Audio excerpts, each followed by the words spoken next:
자, 오늘도 소율이 강의 질문은 제가 하고 답은 여러분이 한 목소리로 읽고 시작하도록 하겠습니다.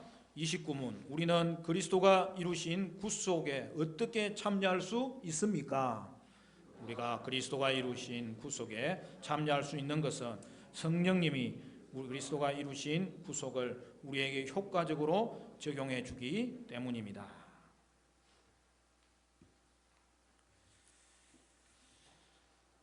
지금까지 우리는 소요리에서 기독론을 살펴봤어요. 오늘부터 소개되는 내용은 성령론입니다. 소요리 29문은 택하신 자기 백성의 구원을 위해서 그리스도께서 성취하신 구속을 성령님이 적용해 주신다는 것을 가르쳐 주고 있어요. 여러분, 구원은 우리에게 달려있는 것이 아니라 오직 성령님의 단독 사역이에요. 구원은 언제나 성령님이 찾아오시고 변화시키시고 주도하시는 것이므로 우리는 구원론을 성령론이라고도 하는 거예요. 오늘날은 성령론이 보다 세분화되어서 구원론에서 따로 떼어서 가르치기도 합니다. 다음에 우리가 조직신학의 각 주제들을 다룰 기회가 있으면 성령론을 집중적으로 나누기를 바랍니다. 이번에는 소요리의 내용을 따라서 성령론이 29문, 30문 이 두 개의 문답에 나오는데 짧게 살펴보고 구원론의 서론으로서 다시 한 번 더 점검하면서 살펴보기를 원합니다. 여러분, 오늘부터 이제 시작되는 이 구원론은요, 우리 신앙생활과 사실은 직접 연결되는 것 아닙니까? 물론 다른 주제들도 신앙생활과 연결되지만은 구원론은 오늘 우리에게 일어난 일이고 우리가 고백하는 일이고 지금도 일어나고 있는 일이고 계속적으로 완성될 것을 향하여서 달려가고 있는 그런 직접적인 연관이 있기 때문에 여러분, 구원에 대한 이해만큼은요 정말 우리 성도들은요 환하게 가지고 있어야 되고요. 그래서 이것이 필수적인 이해고요. 얼마나 중요한지 모릅니다. 여러분, 아는 것이 신앙의 전부는 아니죠. 그렇지만은 여러분, 이해가 동반되지 않는 신앙은 자라지 않아요. 깊어지지 않아요. 삶에서 열매 맺기가 굉장히 사실은 힘들어요. 여러분, 하나님에 대해서 알고 배우는 것이 이 세상에서 가장 중요한 일입니다. 특히 이번 기회에 우리가 성령론을 잘 배울 수 있고 그것을 내면화시킬 수 있어서 여러분의 신앙이 더욱 견고해지는데 큰 유익을 받을 수 있기를 바라요. 예수님은 택한 자의 구원을 이루기 위해서 이 땅에 친히 찾아오시고 구원 사역을 성취하셨어요. 그런데 여러분, 이런 생각 해보지 않았습니까? 2000년 전에 예수님께서 성취하신 그 구속 사건이 오늘 우리와는 어떻게 상관이 있느냐는 거죠. 예수님의 구속하심이 오늘 우리에게는 어떻게 영향을 미치냐는 거죠. 바로 성령님 때문입니다. 성령님께서 그리스도의 구속을 우리에게 적용시키는 거예요. 그로 말미암아 우리가 구원을 받게 되고 하나님의 자녀가 되고 영생을 얻게 된다는 사실이죠. 우리를 구원하시는 사역은 삼위 하나님의 사역이에요. 그러니까 우리의 구원을 위해서 삼위 하나님이 함께 일하시는 거죠. 그러면서도 삼위 하나님은 각자의 고유한 역할이 있는 거예요.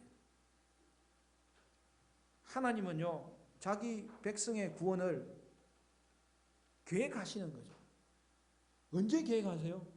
우리가 태어나기도 전에 창세전에 우리를 선택하셨다는 사실이죠.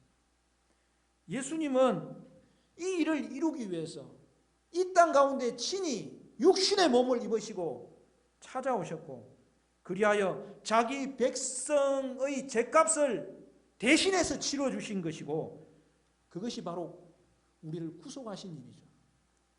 그리고 성령님은 그리스도께서 이루신 이 구속을 자기 백성의 것이 되도록 그들에게 적용하셨다는 사실이죠. 여러분, 예수님이 우리의 구원을 객관적으로 획득하셨습니다. 하지만 그리스도가 그처럼 많은 일을 하셨어도 사람들이 그 가치를 모르고 믿기를 거부하면 아무 소용이 없잖아요. 그래서 그리스도가 객관적으로 획득하신 이 구원을 주관적으로 한 사람 한 사람에게 적용하시는 일이 꼭 필요한 거예요. 그 일을 성령님이 하시는 거예요. 여러분, 오늘 소요리에서는 성령론을 두 개의 문답으로만 개론적으로 이야기하지만, 그렇지만 여러분, 이 두 개의 문답의 무게는 현실적으로 볼 때에 오늘 우리에게 가장 큰 무게로 다가오는 내용이에요. 오늘 우리에게 구원이 일어난 것은 내가 할 수 있었던 것이 하나도 없고, 오직 그 예수님의 구속하심을 나의 것으로 적용시켜 주시는 이 성령님의 사역이 있었기 때문이죠. 그래서 여러분, 구원은 한마디로 말하면 성령님의 은혜의 결과인 거죠. 하나님이 선택하셨고, 예수님이 구속하셨고, 성령님이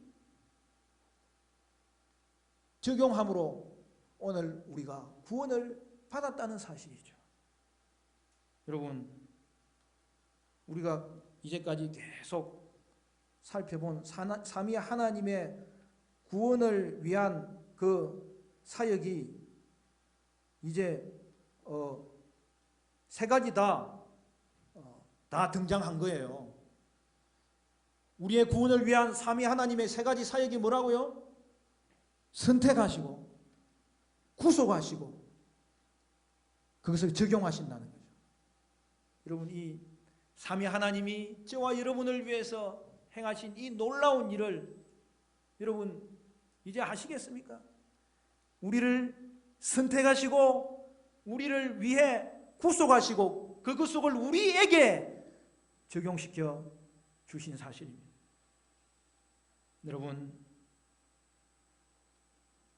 그러므로 여러분은 우리에게 구원을 이루신 이 성령님의 은혜에 대해서 늘 감사할 수 있어야 되겠는데, 또한 그것은 한 번 감사가 아니라 오늘 우리가 신앙생활 하는 것은 성령님이 이끄시는 대로 동행하는 삶인데 계속해서 그를 의지하는 복된 삶이 펼쳐져야 하는 것이죠. 이것을 소요리는 어떻게 가르칩니까? 예수님이 값주고 사신 이 구속에 우리가 참여하는 방법을 세 가지로 설명을 하는 거예요. 근데 그 특징이 뭐냐 하면, 하나같이 소요리 29문은 수동태로 설명을 하는 거예요. 세 가지 수동태로 설명한다는 것을 알 수 있는 게 뭐죠? 죄송합니다만 우리나라는 수동태가 명확하게 구분하는 그 표현이 없을 수 있지만, 여러분, 소요리가 영어로 쓰여졌기 때문에 그 특징을 하나 점검하고 가기를 원합니다. 여러분, 이것이 수동태로 설명된다는 것은 세 개의 그 by가 등장하는 거예요. 주체가 있다는 거죠. 자기는 주체가 아니라는 걸 이야기하는 거죠. 그러니까 성도의 구원은 성도가 주체가 아니라 다 수동태로 이루어지는 것인데, 그것은 세 가지 그 주체를 뒤에 영어는 써놨기 때문에 그걸 통해서 우리가 알 수 있다는 거죠. 여러분, 세 가지 by, 세 가지 주체가 무엇입니까? 오늘 우리가 소요리 주보에도 기재해 놨는데요. 거기 보면 첫째는 뭐라고 표현되어 있죠? 그리스도가 이루신 구속, 이렇게 표현하고 있는 것입니다. 근데 여기 by Christ라고 원문은 되어 있는 거죠. 그러니까 구속은 예수님이 행하신 거라는 뜻이죠. 그리고 우리는 받은 거라는 거죠. 그러니까 구속은 사람의 힘으로 쟁취되는 것이 결코 아니라 그리스도의 이 대속 죽음에 의해서 획득된 것임을 나타내고 있습니다. 우리는 앞서 기독론에서 그리스도가 자신을 희생물로 드림으로 우리에게 구원의 길을 여셨다는 사실을 살펴봤습니다. 구속의 이 객관적인 획득은 사람이 아니라 그리스도에 의해서 이루어진 거죠. 그리고 두 번째 바위가 어디에 등장합니까? 평소 때 제가 영어를 써놓는데 죄송합니다. 오늘은 그냥 그래도 한번 따라가 보세요. 우리 두 번째 바위는 해석으로 따지면 맨 마지막에 있는 바위고, 해석으로 따지면 두 번째 바위는 소요리에서 뭐라고 설명되어 있는 거예요? 성령님이 우리에게 효과적으로 적용하심이라고 했습니다. 그러니까 성령님이 구원에 있어서는 주체라는 거죠. 구속에 있어서는 그리스도가 주체고, 구원에 있어서는, 여러분 우리나라 말이 이 구속 구원이 이 한자 차이인데 사실은 완전 다른 개념이에요. 예수님이 이루신 것은 구속이고, 그리고 그것이 우리의 것이 되도록 예수님은 성령님을 보내주셨고, 결국에 이 보내신 성령님이 우리의 구원을 이루신다고 표현하고 있는 거죠. 그래서 죄송합니다만 영어로 표현할 수밖에 없어요. 구속은 예수님의 구속이라고, Redemption of Jesus. 근데 이 구원은 뭐예요? Salvation of Holy Spirit. 성령님이 행하심으로 결국 우리가 구속의 참여자가 되는 구원이 이루어졌다는 것을 정확하게 표현하고 있는 거예요. 그러므로 여러분, 그리스도가 값주고 사신 이 구속은 우리 힘으로, 우리 스스로 우리 것으로 만들 수 있는 게 아니라는 것입니다. 성령님, 즉 오늘 그 표현에도 그렇게 되어 있죠. 번역에는 잘 안 나와 있어요. 이까지 이걸 번역한 게 좋은데 그의 성령이라고 되어 있어요. 그리스도의 영에 의해서 이제는 우리의 것이 된다는 거죠. 성령님이 적용하시는 사역이 얼마나 중요합니까? 오늘 저와 여러분의 구원의 출발도 성령님의 적용 사역이고요. 저와 여러분의 구원의 지금 진행형도 성령님이 적용하시는 그 성령님의 거룩하게 만들어 가시는 이 과정이 구원이고요. 그리고 이 성령님은 구원 얻을 때에도 결코 성령님이 하시기 때문에 실패가 없는 거고요. 구원하신 이후에도 이 구원이 결코 빼앗기는 법이 없도록 성령님의 구속 사역은 오늘 저와 여러분의 구원을 이룬 주체라는 것을 표현하고 있는 것입니다. 그래서 효과적으로라는 단어가 포함되어 있는 것입니다. 여러분, 행위 언약에 실패하여 인생은 전적으로 부패하였고 무능해지지 않았습니까? 그래서 절대로 자기 힘으로는 구원을 받을 수 없어요. 그래서 하나님은 이제 은혜, 언약의 방법으로 우리를 구원하고자 하신 거죠. 세 번째로 바위는 원문대로 하는 게 좋겠어요. 그게 뭐라고 되어 있냐면 효과적인 적용으로서 참여자로 만들어진다는 거예요. 여기에 바위가 등장하는 거죠. 그러니까 우리의 구원은 성령님의 주도로 만들어진다는 것이고 그 주체가 성령님이라는 것이고 그래서 여기 보면은 만들어진다. 최종 결론이 뭡니까? 구원은 받는 거라는 거예요. 수동태라는 거예요. 여러분, 구원의 주체는 그리스도시고 구원의 주체는 성령님이시고 그것이 더 구체적으로 이야기하면 성령님의 이 적용하심이 오늘 우리의 구원을 만들었다는 이 사실 앞에서 구원은 시작도 수동태로 되어 있고요. 끝도 수동태로 되어 있다는 거예요. 여러분, 구원은 시작과 끝이 그리고 모든 것이 전체가 하나로 묶어져서 수동태로 되어 있다는 것을 말씀하고 그것이 우리에게 주는 하나의 교훈은 무엇입니까? 오직 성령께서만이 저와 여러분의 구원을 이룰 수 있는 분이라고 말씀하고 있는 것입니다. 여러분, 이렇게 수동태를 사용하는 이 원문의 표현이 우리가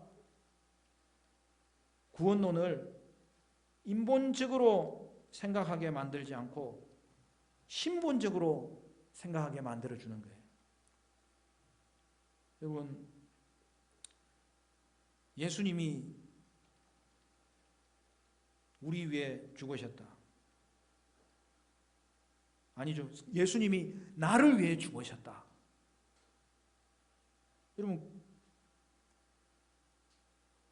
그걸 내가 거기에 관여했다고 생각하는 사람, 그런 신자는 별로 없는 것 같아요. 그것도 그렇게 생각할 수 있는 이유가 나도 태어나기 전에 이루어졌으니까 그런 생각을 하지 않는 거죠. 그런데요, 희한하게 구원의 적용에 대해서는 사람의 역할을 강조하고 인본적으로 생각하는 신자들이 꽤 많은 거예요. 여러분, 예수님이 이루신 그 구원이 우리에게 적용되는 데 있어서 내 힘으로 할 수 있는 것, 그래서 그것을 내 것으로 만들 수 있었던 사람이 있습니까? 없습니까? 없다는 거예요.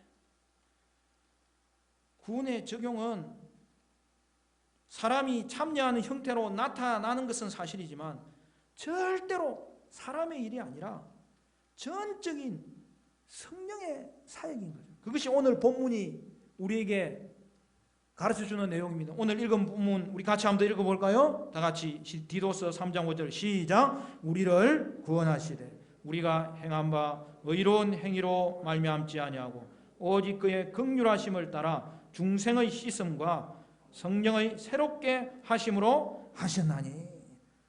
여러분, 여기 보십시오. 구원은 결코 사람의 행위가 아니라는 거예요.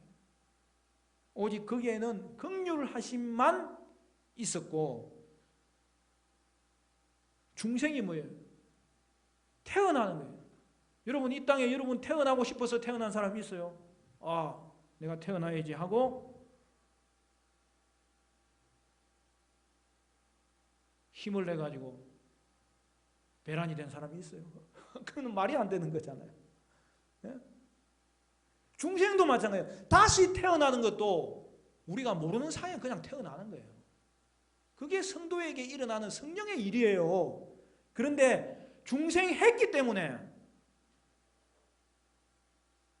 내 죄가 주홍같이 붉은 것이 이게 깨달아지는 거예요. 예수 외에는 살 길이 없다는 것이 깨달아지는 거예요. 물론 이것은 동시적으로 일어나는 경우가 많아요. 하나님의 말씀이 나에게 전해집니다. 그러면 그 말씀을 듣는다고 다 예수를 믿습니까?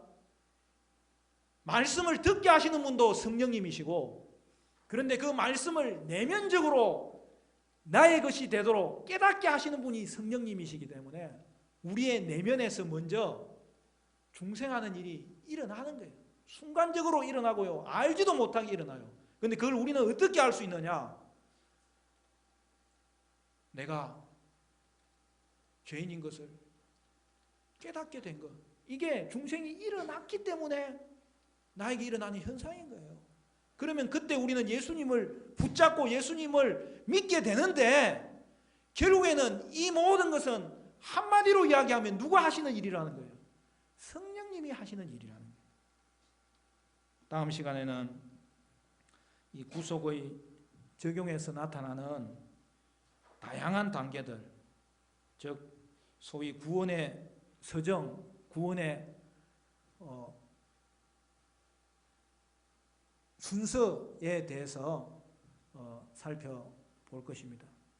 여러분, 그 구원의 내용, 저와 여러분이 지금 구원받고 또한 이 구원이 완성되고 있고 반드시 완성될 그 내용이 10가지라는 거예요.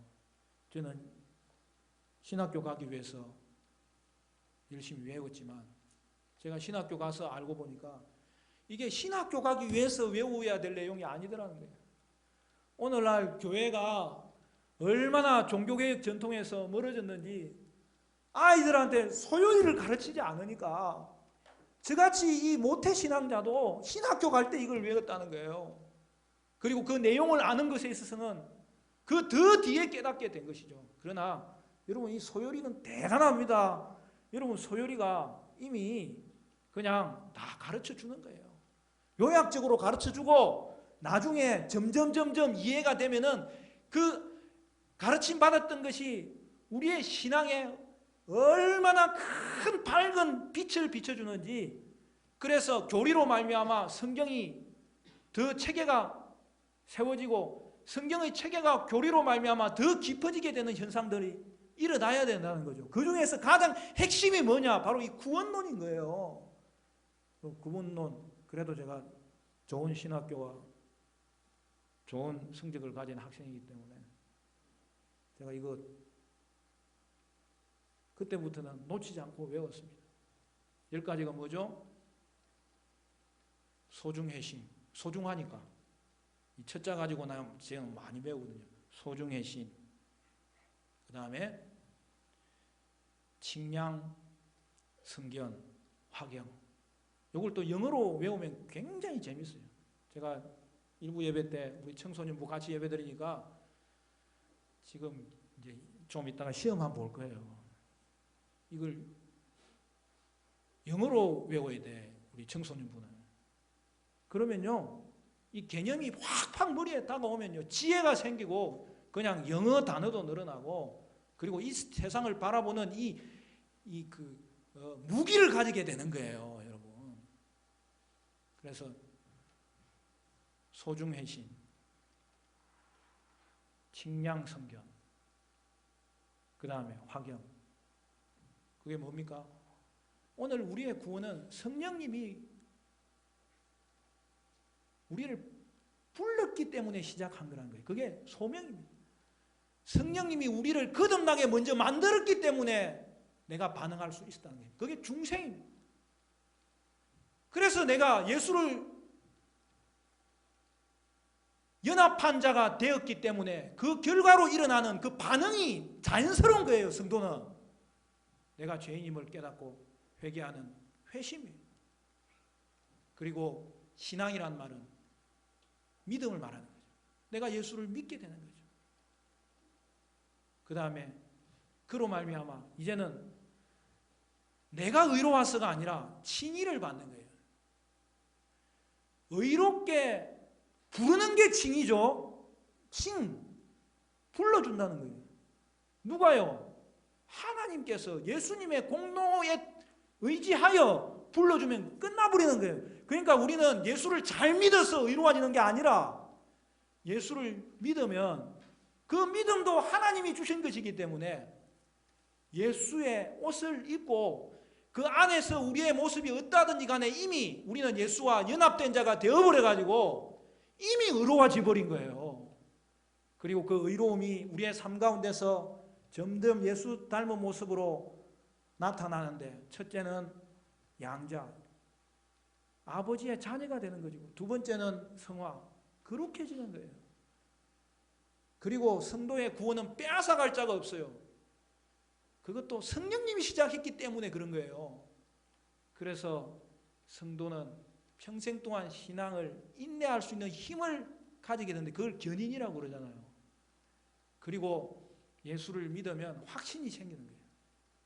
다음에도 살펴보겠지만은 여러분, 확신은 작을 때도 있고 많을 때도 있는 거예요. 내 확신이 확 줄어들었다고 내가 예수 안 믿는 게 아니라는 거예요. 그런데 이 확신도 성령님이 주시기 때문에 언제든지 성도는요, 작은 확신이라도 남아있는 거예요.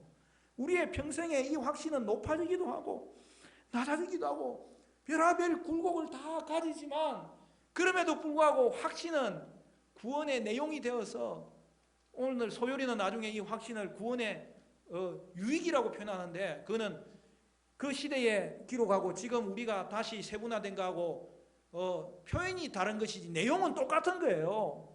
그래서 여러분, 확신은 성도에게 반드시 있게 되어 있는 거예요.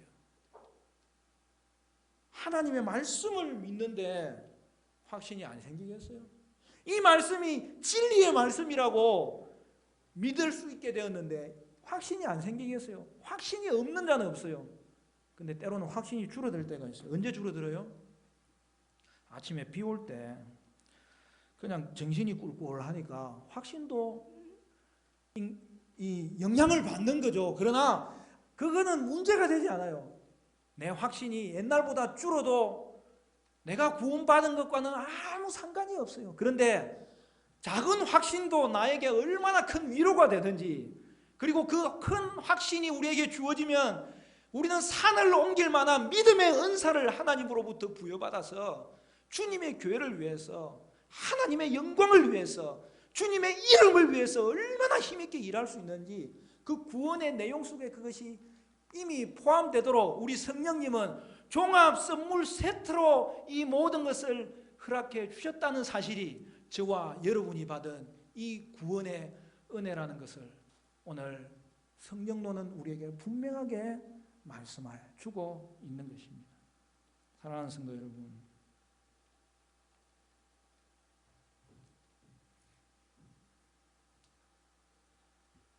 우리가 예수를 믿고 나서는요, 구원에 있어서 성령님과의 협력 사역도 있어요. 그러나 구원은요, 시작에 있어서는 전적으로 성령님의 단독 사역이고요, 그 이후에 주어지는 협력 사역은 우리가 새 생명을 얻었기 때문에 우리도 활동할 수 있도록 하나님이 축복으로 주시는 협력이고, 그 협력마저도 성령님이 언제나 함께 하시기 때문에 이루어지리라는 사실을 결코 잊어서는 안 돼요. 그러므로 오늘도 주의 말씀을 듣고 이제는 예수님 더 가까이 지내야지, 그렇게 마음 먹는다고 여러분 됩니까? 되지 않아요. 그럴 때에도 우리는 주님, 내가 오늘 말씀을 듣고 결단했사오니 내가 주님 더 가까이 나아가도록 도와주세요. 성령님 도와주세요. 그 마음으로 우리는 주님을 가까이 할 때 우리의 길은 가볍고 평화롭고 은혜롭고 아름다운 성도의 삶의 열매를 맺게 되는 것이죠. 사랑하는 성도 여러분, 그러나 교회사 가운데요, 통칭해서 현대주의라고 일컫는 사상들이 다양한 이름을 가지고 등장했습니다. 그들은 자연주의적 관점을 통해서 인간의 구원을 바라보는 거죠. 사실은 그렇게 바라볼 수밖에 없는 것은 그 인간의 본성이 그렇기 때문입니다. 왜요? 지금은 우리의 본성은, 육에 속한 본성이 우리에게 남아있잖아요. 미국에서는 그 유니테리언이라고 하고요, 종교개혁 시대에는 소시니안주의라고 했고요. 초대교회에는 펠라기우스주의라고 했습니다. 여러분 역사에 여러 번 나타났던 또 비슷한 다른 관점은 우리가 알미니안주의라고 하는 것입니다. 여러분 결국 이 현대주의는 뭐냐 하면은 자연주의적 관점으로 볼 때 인간을 구원하는 능력이 인간 스스로에게서 있다는 거죠. 그리고 알미니안주의는 구속 사역을 예수님께서 이룬 것은 맞지만 그 다음에 죄인이 거듭나기 위해서 성령님을 의존해야 된다는 것은 믿지 않는 거예요. 나중에 생각해 보면요, 생각보다 우리의 신앙이 잘못 배워가지고 알미니안에 빠져 있는 사람이 많습니다. 그것은요 사람의 가르침이지 성경의 가르침이 결코 아닌 거예요. 그래서 성령님의 주권적인 사역이 필요하다는 것을 인정하지 않아요. 그래도 인정하는 분야가 있어요. 성령님을 은사로만 막 인정하는 거예요. 여러분 은사도 성령님이 주십니다. 그러나 누구에게 은사를 주시는 거예요? 예수를 믿는 자에게 주시는 건 아닙니다. 그러니까 우리에게 가장 큰 은혜는요, 우리를 구원하도록 그 구속을 적용해 주시는 하나님의 은혜가 먼저 있어야 되는 거죠. 여러분 은사만 강조하는 사람은 성령님을 그냥 물질로 보는 거예요. 그냥 힘으로만 보는 거예요. 그러나 그렇지 않아요. 성령님은 인격이세요. 저와 여러분이 구원받도록 예수님께서 그 십자가 사역을 통해 저와 여러분의 죄값을 다 갚으실 때에 성령님께서 예수님을 얼마나 도우셨는지 몰라요. 누구를 위해서? 사실은 예수님을 위해서가 아니에요. 예수님과 성령님은 눈빛 하나만으로도 다 통하는 분이에요. 오늘 저와 여러분의 구원을 위해서 성령의 예수님의 그 구속사역을 도우신 일이 있었던 이후에 이제부터는 성령님께서 그가 이루신 그 구속사역, 그 구원에 포함된 한 사람 한 사람이 이 땅에 태어나게 하는 것부터 이 땅에서 자라는 과정에서 예수를 믿을 수 있도록 그 속에 그 심령을 흔들어 깨우시고 그의 눈을 바꿔주셔서 여러분 시각을 그냥 집어넣어 버리시고 그에게 영혼의 생명을 불어넣으셔서 그를 다시 태어나게 만드심으로 그에게서 이제는 드러나는 현상이 죄를 깨닫게 되고 예수님만 바라보지 않으면 큰일 났구나. 그것을 알도록 행하시는 이가 누구라는 거예요? 성령님이시라는 거예요.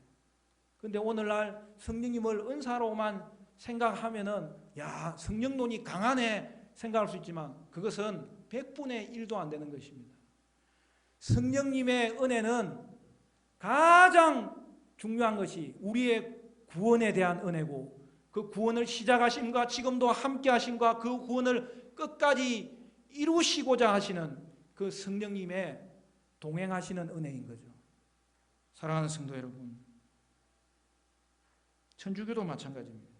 인간이 하나님 협력 없이는 자신을 구원할 수 없는 것처럼 반대도 맞다는 거예요. 하나님도 인간의 협력이 없이는 그를 구원할 수 없다는 거예요. 그래서 천주교는 그 인간의 협력을 7가지 성례라고 이야기하는 거예요. 여러분 7가지 성례를 행하지 않으면요 구원을 못 받아요. 저도 교회에서 자라서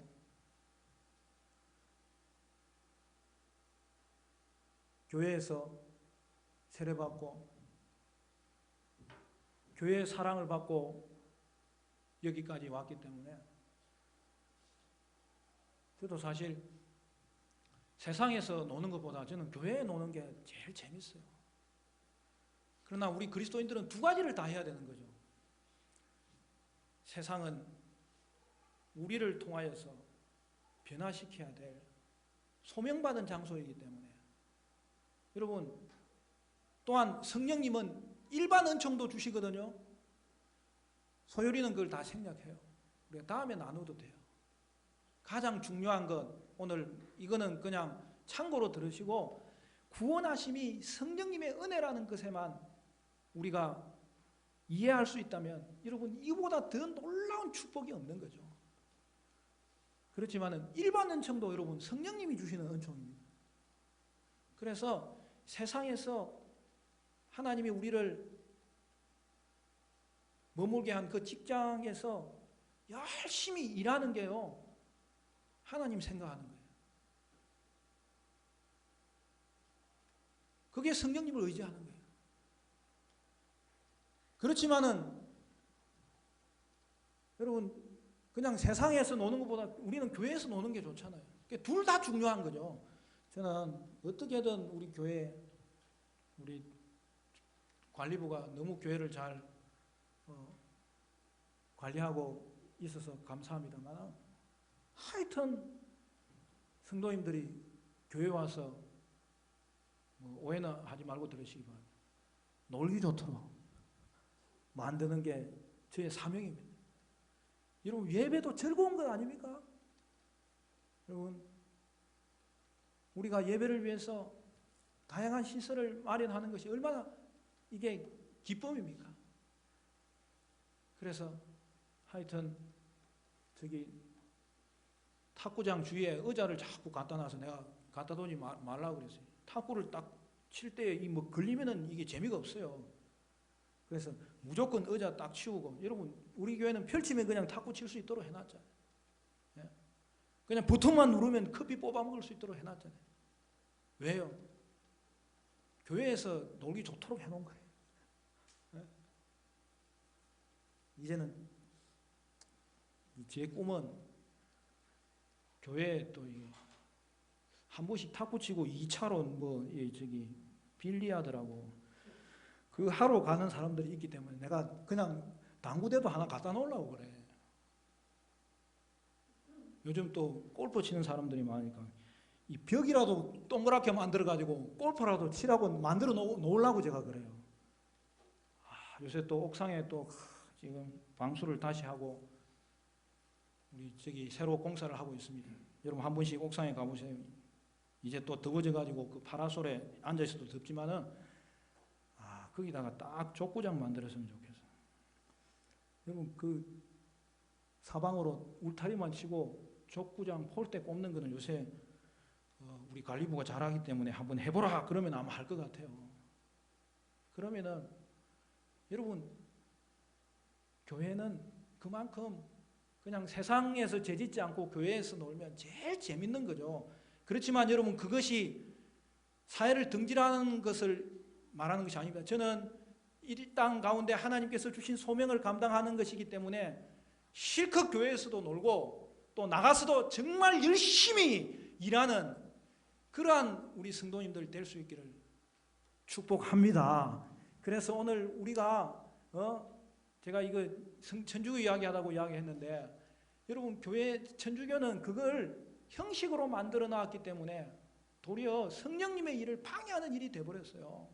그러나 저와 여러분은 하나님의 교회를 사랑하고 이 땅 가운데 받은 소명을 잘 감당할 뿐만 아니라 오늘 우리를 위한 이 구원의 일을 위해서 성령님이 얼마나 강하게 역사하셨는지를 생각할 때마다 그 은혜가 놀라워서 오직 저와 여러분은 오늘 다시 한 번 더 이 소요리가 가르치는, 이 소요리가 따르는 것은 개혁주의고 칼빈주의고 장로교주의인데, 구원에 있어서는 일관된 초자연주의적인 관점을 가르치는 것이죠. 그래서 구원에 있어서 인간은 다만 전적으로 하나님을 의존할 수밖에 없다는 이 사실을 다시 한 번 더 확인할 수 있어야 될 것입니다. 말씀을 한 가지만 이야기하고 맺겠습니다. 여러분, 현대주의자들도 외견상으로는 이 구원의 서정과 유사한 단계들을 제시합니다. 어떤 내가 단체에 가보니까 우리는 10개인데 자기들은 20개더라고. 그래 보니까 10개도 맞지도 않고요. 뒤에 10개 붙여놓은 것도요. 성경을 얼마나 자기식으로 풀어놨는지 은사에 관한 것만 10개를 다 뒤에 붙여놨더라고요. 여러분, 그들도 회심의 필요성을 언급합니다. 하지만 이것은 죄인이 그 자신의 능력과 의지를 쫓아서 옛 삶을 떠나서 새 삶을 향해서 출발하는 의미만 가질 뿐이에요. 그런데 이 일에는 성령님의 필연적인 사역이 필요 없다고 하는 거예요. 그러니까 죄인 자신의 행동이 성령의 사역보다 앞선다는 거예요. 이 관점에 의하면 죄인이 회개하고 예수를 믿게 하는 것이 성령님이 아니라고 하는 거예요. 오히려 내가 예수를 믿고 내가 죄인임을 발견하고 그 이후에 성령님이 나를 거듭나게 한다는 거예요. 여러분, 인간이 해야 할 일을 하도록 이끄시는 분이 거기서는 성령님이 아닌 거예요. 그러나 그렇지 않습니다. 문제는 인간이 죄인이라는 거예요. 허물과 죄로 죽어 있다는 거예요. 그래서 여러분, 복음을 전하고 초청을 하면 일반인들은 그것을 원하지 않아요. 도리어 거부하는 거죠. 그것을 받아들이도록 내적으로 역사하는 분이 있어야 되는 거예요.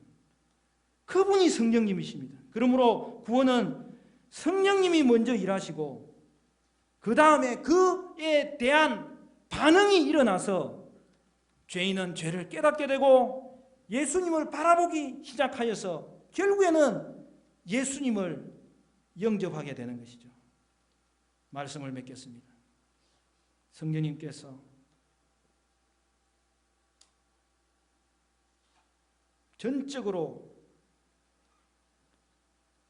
사역하신 일이 우리의 구원일진데 우리는 성령님의 일하시는 구원이기 때문에 거부해도 결국에는 돌아오게 되고 그렇게 돌아오게 하신 성령님의 사역이라면 그 시작부터 끝까지 결코 실패하지 않을 구원이라는 것을 우리는 확신하게 되는 것이죠. 그래서 성도가 말하기를 원하는 오직 한 가지는 하나님을 찬양하는 것입니다. 우리는 구원을 스스로 노력하여 얻는 것이 아니기 때문입니다. 성령님은 지금도 우리에게 믿음을 주셔서 구원에 이르도록 우리를 깨닫게 하십니다. 이 말씀 듣는 가운데서도 내가 죄인인 것을 깨닫게 되었다면 지금 성령님께서 행하시는 일이기 때문에 우리는 성령님을 의지하여서 주님, 나를 받아주시라고 기도할 수 있는 것이죠. 그리고 믿음이 약해지고 하나님으로부터 마음이 멀어진 것처럼 느껴질 때는 우리는 다시 기도하면 성령님께서 오늘 우리를 위해서 거룩한 삶으로 인도해 주시는 놀라운 은혜가 다시 폭포수처럼 흘러 넘치게 된다는 사실이죠. 사랑하는 성도 여러분, 오늘 죄인임을 깨닫게 되었든지 하나님으로부터 많이 멀어졌다고 느껴지는 분이 있으면 여러분은 이 시간 예수님이 나의 구주 되어달라고 성령님을 의지하여서 기도하시기를 바라고 성령님을 의지하여서 주님, 나의 믿음이 약한 것을 도와달라고 간구할 수 있기를 간절히 축원합니다. 그러면 성령님께서 우리에게 믿음을 더해 주시고 예수님과 연합되도록 거룩한 삶을 이끌어 주실 것입니다.